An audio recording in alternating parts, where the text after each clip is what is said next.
లింగార్చన చేసి నృత్య గీతాలతో విధిగా శివుని సేవిస్తూ ఉండేవాడు. అతని భార్య కుమద్వతి మహాగుణవంతురాలు. ఆమె ఒక రోజున అతనితో, ప్రాణనాథ, మీకు కోపం రాదంటే ఒక మాట అడుగుతాను, చెప్పండి. ఆహార విహారాదులలో ఎట్టి నియమము పాటించని మీకు ఇంత నిశ్చలమైన ఈశ్వర భక్తి ఎలా సాధ్యమైంది అని అడిగింది.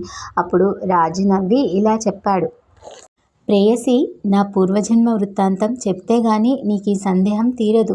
వెనుకటి జన్మలో నేనొక గొల్లవాణ్ణి వాకిట్లో కుక్కగా జీవించాను. అప్పుడొక మాఘమాసంలో మహాశివరాత్రి నాడు ఊళ్ళోని జనమంతా దైవ దర్శనానికి అచ్చటి శివాలయానికి వెళ్ళారు.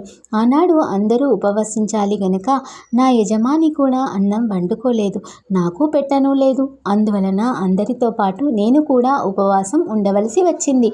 ఆనాడు ప్రదోష సమయంలో ఆ ఇంటి వారందరూ శివాలయానికి వెళ్తుంటే నేను కూడా తోక ఆడించుకుంటూ దారిలో పులిస్తరాకుల కోసం వెతుక్కుంటూ వారి వెంటనే వెళ్ళాను.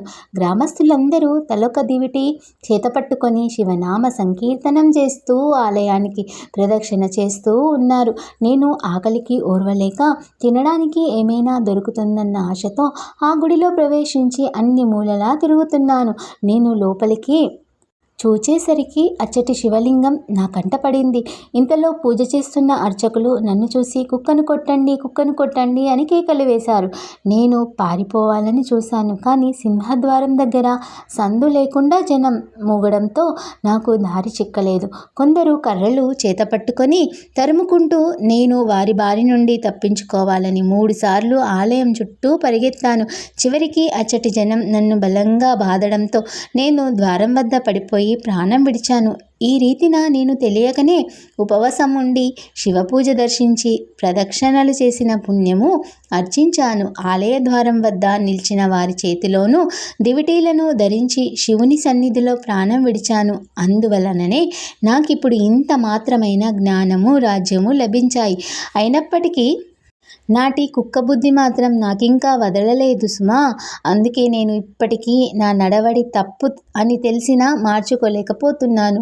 కుముద్వతి ఆ వృత్తాంతమంతా విని ఆశ్చర్యపడి అతని పాదాలకు నమస్కరించి, ప్రాణనాథ, శివానుగ్రహం వలన మీరు సద్వజ్ఞులయ్యారు.